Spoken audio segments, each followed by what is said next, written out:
Hello friends, स्वागत है आपका हमारे यूट्यूब चैनल में। फ्रेंड्स, आज के इस वीडियो में हम आपको आगे और पीछे दोनों साइड बोट नेक ब्लाउज की कटिंग बताने वाले हैं, जिसमें हम फ्रंट में हुक रखेंगे और इसके लिए जो मेजरमेंट आपको स्क्रीन पे दिखाया जा रहा है वही मेजरमेंट का हम इसमें यूज़ करेंगे। ये हमने बॉडी से फिक्स मेजरमेंट ले लिया है।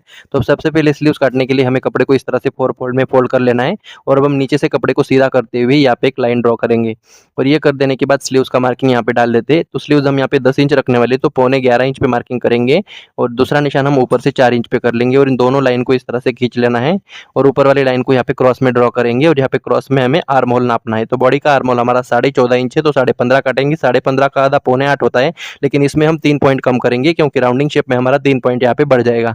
अब हम सामने की तरफ स्लीव्स की गोलाई में 1/4 इंच लूज करते हुए मार्किंग करेंगे और इन दोनों निशानों को यहाँ पे मिला लेते हैं और ये मिला देने के बाद पट्टी की जितना एक्स्ट्रा मार्जिन हम इसमें रखेंगे और अब हम दूसरा निशान ऊपर से 3.5 इंच पे करेंगे और ये कर लेने के बाद इस निशान को नीचे वाली लाइन तक मिला देना है और इस तरह से मिला देने के बाद फ्रेंच कर्व स्केल की मदद से यहाँ पे अच्छे से राउंडिंग शेप ले लेंगे, थोड़ा सा नीचे रखते हुए और आगे की तरफ स्केल को उल्टा रखेंगे और इस तरह से स्लीव्स का शेप यहाँ पे ड्रॉ करेंगे। तो ये इस तरह से ड्रॉ हो जाने के बाद में सामने की तरफ हमारा 3 पॉइंट जो सिलाई मार्जिन है उसको इस तरह से हाईलाइट करेंगे और मार्किंग व्हील की मदद से क्रीज उठा लेते हैं ताकि ये लाइन सभी तरफ आ जाए।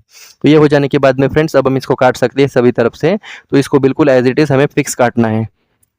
तो देखिए इस तरह से इसको काट लेंगे बिल्कुल सफाई से और ये काट देने के बाद अब हम यहाँ पे फिटिंग का कट्स और मिडल का कट्स लगा लेते हैं और यहाँ पे इसको खोल देंगे और फ्रंट की शेप ड्रॉ करने के लिए फ्रेंच कर्व की मदद से यहाँ पे 0.75 की जितना यहाँ पे गहरा कर देंगे और इसको इस तरह से काट देंगे। तो ये हमारा फ्रंट का शेप इस तरह से हो जाएगा और यहाँ पे हम कट्स लगा देंगे। तो ये स्लीव्स हमारा रेडी हो चुका है। अब हम यहाँ पे बैक पार्ट काटेंगे। तो बैक पार्ट काटने के लिए हमेशा हम अस्तर का बंद वाला हिस्सा अपनी तरफ रख लेते हैं और अब हम यहाँ पे इसको इस तरह से नीचे से एक लाइन ड्रॉ करेंगे कपड़े को सीधा करते हुए और ब्लाउज का लंबाई नापेंगे। तो ब्लाउज का लंबाई हमें 13 इंच रखना है, तो 14 इंच पे मार्किंग करेंगे और दूसरा निशान हम ऊपर से 6.5 इंच पे लगा लेंगे और इन दोनों लाइन को इस तरह से सीधा खींच लेना है और ये खींच देने के बाद ऊपर वाली लाइन पे शोल्डर मार्किंग करेंगे। तो शोल्डर बॉडी का 14 इंच है, तो उसका ठीक आधा 7 इंच ले लेंगे। इसमें हम बढ़ाएंगे घटाएंगे नहीं बोट नेक के लिए और ये हो जाने के बाद इसमें सिर्फ 2.5 इंच का शोल्डर हम यहाँ पे रखेंगे और गला हम यहाँ पे 3 इंच रखने वाले हैं, तो 3.5 इंच पे मार्किंग करेंगे।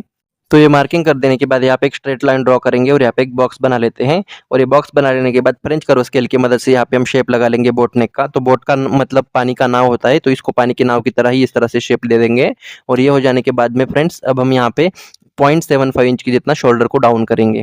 तो इसको इस तरह से डाउन करना होता है हमें बोट नेक में और ये हो जाने के बाद में नीचे वाली लाइन पे अपर चेस्ट का मार्किंग डालेंगे। तो सबसे पहले अपर चेस्ट का हम चौथा हिस्सा यहाँ पे मेजर कर लेंगे और उसमें हम 1 इंच का लूजिंग ऐड कर देंगे बोट नेक के लिए और ये हो जाने के बाद यहाँ पे एक गणित आता है, तो गणित को समझ लेंगे। तो अपर चेस्ट का जो चौथा हिस्सा है इसको इस तरह से डबल करेंगे, तो अपर चेस्ट का 8वां हिस्सा निकलेगा। इसमें हम 2.5 इंच प्लस करेंगे, तो यहाँ पे हमें एक मार्किंग मिल जाता है ऊपर मिलाने के लिए, जिसको हम क्रॉस बैक बोलते हैं। तो इसका यूज आप कॉलर वाले ब्लाउज में भी कर सकते हो। तो ये हो जाने के बाद नीचे वाली साइड पे देखिए कमर के चौथे पार्ट में 1 इंच लूज कर देंगे डॉट के लिए और ये हो जाने के बाद ऊपर वाला और नीचे वाला लाइन यहाँ पे मिला देते हैं और इसमें पट्टी की जितना एक्स्ट्रा मार्जिन रखेंगे। तो ये मार्जिन होने जाने के बाद में अब हम यहाँ पे आर्म होल का शेप लगा लेंगे फ्रेंच कर्व की मदद से। तो इस शेप को लगा लेने के बाद इसको नाप के भी देखेंगे, तो ये रिजल्ट हमारा 0.25 इंच आना चाहिए। तो नापना किस तरह से देखिए, ऊपर से आधा इंच छोड़ेंगे और सामने की तरफ 3 पॉइंट छोड़ते हुए इस गोलाई में नापेंगे। तो यहाँ पे देखिए ये थोड़ा सा आधा पॉइंट ज्यादा आ रहा है, तो इसको हल्का सा ऊपर करेंगे तो ये आ जाएगा बराबर। तो ये हमारा इस तरह से हो जाने के बाद में फ्रेंड्स अब हम यहाँ पे इसको काट सकते हैं। तो सभी तरफ से हमें बिल्कुल फिक्स काटते हुए इसको रेडी कर लेना है। फ्रेंड्स, चैनल पर पहली बार आए तो सब्सक्राइब करके नोटिफिकेशन बेल को ऑन करें ताकि हमारे नए वीडियो की नोटिफिकेशन सबसे पहले आपके पास आ जाए। तो इस तरह से काट देने के बाद अब हम यहाँ पे फिटिंग का कट्स और शोल्डर का कट्स लगा देंगे और यहाँ पे डॉट के लिए बिल्कुल बीचों बीच हमें यहाँ पे मार्किंग कर देना है और यहाँ पे कट्स लगा देंगे और यहाँ पे एक क्रीज उठा लेते हैं। तो इस क्रीज के ऊपर हम चौक से हाईलाइट कर लेंगे। तो ये डॉट हम यहाँ पे 5 इंच की इतना बड़ा लगा सकते हैं, तो 5 इंच पे मार्किंग करेंगे और ये हो जाने के बाद में इन निशानों को दूसरी तरफ उठाने के लिए फ्रेंड्स अब हम यहाँ पे मार्किंग व्हील की मदद से इस तरह से इसको क्रीज लगा लेते हैं। तो ये निशान हमारे दूसरी तरफ आ जाएंगे और इसको इस तरह से हाईलाइट कर लेंगे। तो इस तरह से हमारा बैक पार्ट कटिंग होकर रेडी हो जाता है। अब हम इसको साइड में रखेंगे और चलते हैं फ्रंट पार्ट की तरफ। तो फ्रंट पार्ट हमेशा हम प्रिंसेस कट में पेपर पे काट लेते हैं, तो पेपर को हमने ले लिया है और अब हम नीचे वाली साइड पे थोड़ा सा पेपर छोड़ते हुए यहाँ पे 1 इंच का गैप क्रिएट करेंगे पफ क्रिएट करने के लिए और ये हो जाने के बाद सामने की तरफ हम यहाँ पे 3 पॉइंट का हमारा हुकाई पट्टी के लिए मार्जिन छोड़ देंगे।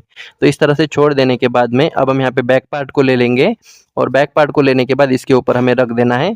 तो नॉर्मली हम ओपन गले के लिए हुकाई पट्टी को छोड़ते हुए रख लेते हैं, लेकिन जब हम दोनों भी तरफ बोट नेक बनाएंगे तो सामने का हिस्सा हम नहीं छोड़ेंगे, इसको आगे की तरफ बराबर कर लेंगे। तो इससे होगा क्या, सामने का गले का विड्थ हमारा कम हो रहा है, ये किस लिए आपको आगे चल के समझ में आएगा। तो ये हो जाने के बाद में अब हम क्या करेंगे फ्रेंड्स, यहाँ से लेकर आर्म होल तक बिल्कुल हमें एज इट इज ड्रॉ करना है। याद रखिए पिछला पार्ट हमने अपर चेस्ट के हिसाब से काटा है, लेकिन ये पार्ट हम फुल बस्ट के अकॉर्डिंग काटेंगे। तो ये मार्किंग कर देने के बाद अब हम इस गले के नीचे कार्बन को रखेंगे इस तरह से, और यहाँ पे जो गला है उसके ऊपर हम पेन से मार्किंग करेंगे, तो ये हमारा सामने के गले के लिए भी शेप हमें यहाँ पे मिल जाएगा। और ये हो जाने के बाद अब हम इस बैक पार्ट को साइड में हटा देंगे और सबसे पहले आर्म होल में गहराई करेंगे फ्रंट की शेप की। तो यहाँ पे बोटनेक में ये थोड़ा सा ज़्यादा गहरा होता है, तो 0.75 की जितना यहाँ पे मार्किंग करेंगे और ऊपर बराबर मिलाते हुए यहाँ पे लाइन ड्रॉ कर देना है और फ्रेंच कर्व स्केल की मदद से पहले वाले आर्म होल में मिला देंगे। तो ये हमारा कुछ फ्रंट का शेप थोड़ा सा ज़्यादा गहरा हो जाएगा बोटनेक के लिए। और ये हो जाने के बाद अब हम यहाँ पे बस्ट पॉइंट का मार्किंग करेंगे। बस्ट पॉइंट हमारा 9 इंच है, तो 9.5 इंच पे मार्किंग करना है और यहाँ पे एक स्ट्रेट लाइन ड्रॉ करना है। और ये हो जाने के बाद हुक हाई पट्टी को छोड़ते हुए यहाँ पे 33 साइज के लिए 3.5 में एक पॉइंट कम पे मार्किंग हमें कर देना है इस तरह से, और नीचे वाली साइड पे 2.75 इंच पे मार्किंग करेंगे, यानी 3.25 इंच पे, और इन दोनों लाइन को यहाँ पे इस तरह से मिला देना है। तो ये मिला देने के बाद यहाँ पे 33 हमारा मीडियम साइज है, इसलिए यहाँ पे हम 2.5 इंच पे मार्किंग करेंगे इस लाइन के बाहर पफ क्रिएट करने के लिए, और इसको इस तरह से सीधा करते हुए हल्का सा तिरछा यहाँ पे हम कर देंगे। और ये हो जाने के बाद बस्ट पॉइंट के 1.5 इंच नीचे हम इसको इस तरह से मिलाते हुए फ्रेंच कर्व को शेप ड्रॉ करेंगे। और अब हम स्केल को उल्टा रखेंगे ऊपर की तरफ, तो यहाँ पे हमें प्रिंसेस का शेप मिलेगा, तो बस्ट पॉइंट पे ही हमारा पफ बनेगा। और इस लाइन को हम यहाँ पे आर्म होल में मिला देंगे इस तरह से। तो ये इस तरह से कर देने के बाद में अब हम यहाँ पे इसको अच्छे से शेप लगा लेते हैं, और इस बस्ट पॉइंट की लाइन के ऊपर हम फुल चेस्ट को मेजर करेंगे हुक हाई पट्टी को छोड़ते हुए। फुल चेस्ट का चौथा हिस्सा नापेंगे और इसमें हम 1 इंच का लूजिंग ऐड कर देते हैं। और ये हो जाने के बाद ये जो 3.25 इंच है हमारा, इसको हम इस तरह से पकड़ेंगे और बीच वाला गैप छोड़ते हुए इस वाले पॉइंट पे कमर का चौथा हिस्सा हमें यहाँ पे मेजर करना है, और इसमें आगे की तरफ 3.25 इंच को कम करेंगे। तो यहाँ पे हम बीच वाला हिस्सा इस तरह से छोड़ देते हैं। तो यहाँ पे हमने एक कमेंट आया था, तो ये किस तरह से हो जाता है, तो इसको हमें छोड़ के इस तरह से ये दोनों मिला के हमारा कमर का चौथा हिस्सा आ जाता है। अब हम इस लाइन को ऊपर वाली लाइन तक मिला लेंगे और इसमें पट्टी की जितना एक्स्ट्रा मार्जिन रखेंगे। तो ये मार्जिन रखने के बाद आप यहाँ पे देख सकते हो, यहाँ पे आर्म होल में छोटा सा गैप बन रहा है, तो इस गैप को हम यहाँ पे आर्म होल में मैनिपुलेट करेंगे, यानी इसको कम कर देंगे इस तरह से डॉट के रूप में। तो यहाँ पे कम करना बहुत जरूरी है, नहीं तो यहाँ पे लूज हो सकता है। तो ये हो जाने के बाद अब हम बैक पार्ट को ले लेंगे और इसको फिटिंग वाली साइड पे इस तरह से रख देंगे, और जितना हमारा बैक पार्ट है उतना ऊपर और नीचे मार्किंग करेंगे बिल्कुल सफाई से। और ये हो जाने के बाद में इस बैक पार्ट को हटा देने के बाद ये जो लाइन है ऊपर वाला, इसके नीचे हम 0.5 इंच पे मार्किंग करेंगे स्मॉल साइज के लिए, और इसको इस पे मिला देते हैं। तो ये हो जाने के बाद में अब हम बस्ट पॉइंट से लेकर नीचे वाले पॉइंट तक राउंडिंग शेप में इसको नाप के दिखेंगे।